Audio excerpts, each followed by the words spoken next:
ஆண்டவரே, என் சகோதரி என்னை தனியாக பணி செய்ய விட்டுவிட்டாளே, இதைப் பற்றி உமக்கு கவலை இல்லையா என்று கேட்டார். அதற்கு இயேசு மார்த்தலிடம், மார்த்தா, நீ பலவற்றைப் பற்றி கவலைப்பட்டுக் கொண்டிருக்கின்றாய். ஆனால் தேவையானது ஒன்றே ஒன்று. மரியாளோ நல்ல பங்கை தேர்ந்தெடுத்துக் கொண்டார் என்றார். Praise the Lord. Praise the Lord. பிரியமானவர்களே, நம் ஆண்டவர் இயேசு கிறிஸ்துவே நல்ல பங்காக இருக்கின்றார்.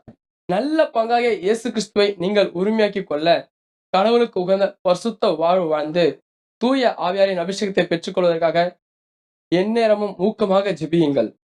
தூய ஆவியார் உங்களிடம் வரும்போது, இயேசு கிறிஸ்துவிடம் உங்களை வழிநடத்துவார். இயேசு கிறிஸ்துவை பற்றிய சகல காரியங்களையும் உங்களுக்கு கற்றுக் கொடுப்பார். நல்ல பங்காக இயேசு கிறிஸ்துவை உரிமையாக்கிக் கொள்ள, இறை வார்த்தையை வாசித்து, தியானித்து வாழ்வாக்க அவர் உங்களுக்கு கற்றுக் கொடுப்பார். நல்ல பங்காக இயேசு கிறிஸ்துவை உரிமையாக்கிக் கொள்ள, நீங்கள் தூய ஆவியில் நிரம்பி ஜெபிக்கும்போது, அவர் உங்களுக்குள் குடியிருப்பார். அப்பொழுது எந்த தீங்கும் நேரிடாமல் உங்களை சூழ்ந்து